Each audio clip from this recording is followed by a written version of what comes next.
বর্তমান বিশ্বের আলোড়ন সৃষ্টিকারী উপমহাদেশের অন্যতম আধ্যাত্মিক তান্ত্রিক শাস্ত্রিক এবং জিন সাধন বিদ্যায় অভিজ্ঞ জৌনপুরী মা ফাতেমা। মেয়েদের কণ্ঠ ভয়েস সেটআপ দিয়ে তারা নারী কণ্ঠে, এবং ওরা পুরুষ কথা বলে কিন্তু নারী কণ্ঠ, অপরপক্ষ নারী কণ্ঠ শুনতে পায়। এবং জিনের বাদশার যে কণ্ঠ, তারাও এটা ভয়েসে সেটআপ করে দিয়ে ওরা যে নর্মালি কথা বলে জিনের বাদশার কণ্ঠটা অপর প্রান্ত শুনতে পায়। এবং এরা কিন্তু একেবারেই কম শিক্ষিত লোক। মোহাম্মদ রাকিব, যার মাত্র পঞ্চম শ্রেণীর পাস বা পঞ্চম শ্রেণী পর্যন্ত পড়াশোনা করেছে। আরেকজনকে পেয়েছি আমরা, রাকিব পেয়েছি, সেটা হচ্ছে দশম শ্রেণীর পাস। এরা 164 করেছে এবং এরা একই গ্রুপের লোক। কিন্তু এত কম শিক্ষিত লোক মানুষের সাইকোলজি নিয়ে, মানুষের বিপদ নিয়ে, আপনারা জানেন যে যে বিপদগ্রস্ত হয়, যে বিপদে পড়ে, যে সমস্যায় পড়ে, পারিবারিক সমস্যায় পড়ে, স্বামী স্ত্রীর অমিল আছে, বা শত্রুতার পরে বিপদে পড়েছে, বা চাকরি পাচ্ছে না, বিদেশে যেতে পারতেছে না, নানা প্রতিবন্ধকতা, তার মনের ভিতরে অনেক দুর্বলতা থাকে। এই দুর্বলতাটাকে, মানুষের এই সাইকোলজিটাকে তারা ব্যবহার করে এই সাধারণ মানুষগুলি, এই প্রতারক চক্র মানুষকে নিঃস্ব করে দিয়েছে। প্রথমেই হয়তো দেখা গেল যে বলবে যে আমরা কোনো টাকা পয়সা নেই না, কাজ হলে আপনারা মায়ের দরবারে, মাদ্রাসায়, মসজিদে আপনারা দান করবেন।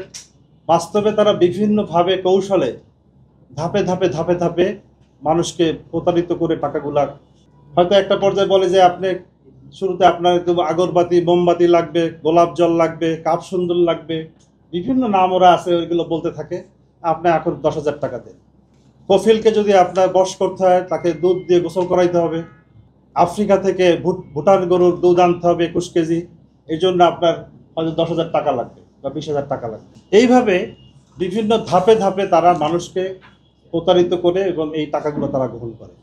এবং আমরা গতকালকে তাকে কোর্ট উপস্থাপন করেছিলাম 3 জন আসামিদেরকে, এবং তারা নিজেদের সম্পৃক্ত করে ডিটেলস বর্ণনা দিয়েছে কিভাবে তারা মানুষকে প্রতারিত করে। ওরা বিভিন্ন সময় বিভিন্ন প্রতারণার মাধ্যমে বিভিন্ন কৌশলে ওনাদের কাছ থেকে টাকা নিচ্ছে, আমাদেরকেও জানা নেই। মানে এমন বাজে ওরা নিজেকে উপস্থাপন করছে যে এটা কাউকে যদি বলে তাহলে তো আপনার কাজটা হবে না, আপনার কাজটা হবে না, এটা কাউকে জানানো যাবে না। অর্থাৎ ওর ব্রেনটারে এমনভাবে যে ওয়াশ করছে। তো আমরা তো এগুলো জানি না। ওনার স্বামী বাইরে থাকে, কিছু লোক তো নিচ্ছে, ওখানে কফিলের সাথে একটু জায়জামিলে আছে। এইভাবে মানে বিভিন্ন প্রতারণার মাধ্যমে ওদের কাছ থেকে টাকাটা ওরা আমাদেরকে কখনোই বলে না। এভাবে অনেক দিন পরে যখন টাকাটা নেওয়া শেষ, তখন এক পর্যায়ে আমরা জানতে পারছি। তো জানলে তো আমরা তার কিছু পরে আমরা আমির আশ্রয় নিলাম, ঢাকা আসলাম, মামলা করছি, এখানে আসলাম। এখন আমার বোনের পুরো মুক্তি, ওনার স্বামীর সাথে ওনার ইয়ে নেই, কারণ 10,20,000 টাকাটা একজন প্রবাসীর বউর কাছে থাকে না। দেখা গেছে আমার কাছ থেকে নিয়েছি, এর থেকে নিয়েছি, কাউকে বলে নাই যে কেন নিতেছে, বলতেছে বাইরের লাগবো, ওখানে বিদেশের লোক পাঠাইতেছে, ওখানে টাকা লাগবে, এইভাবে টাকা আছে। এখন ওনার সংসারটা পাই, ওনার স্বামীর সাথে ওনার আজকে প্রায় 1.5 বছরের মতো কোনো যোগাযোগ নেই।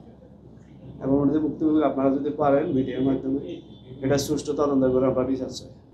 কফিলে টাকা দিবে মানে উনি কিছু লোক নিছে, লোক নেওয়ার পরে ওখানে যে সৌদির মালিক ওখানে একটু ঝামেলা করতেছে, আপনার এটা আমি সমাধান করতে পারবো, আপনার কিছু টাকা পয়সা দেন। প্রথম 10,000, 20,000, 30,000 এইভাবে নিছে।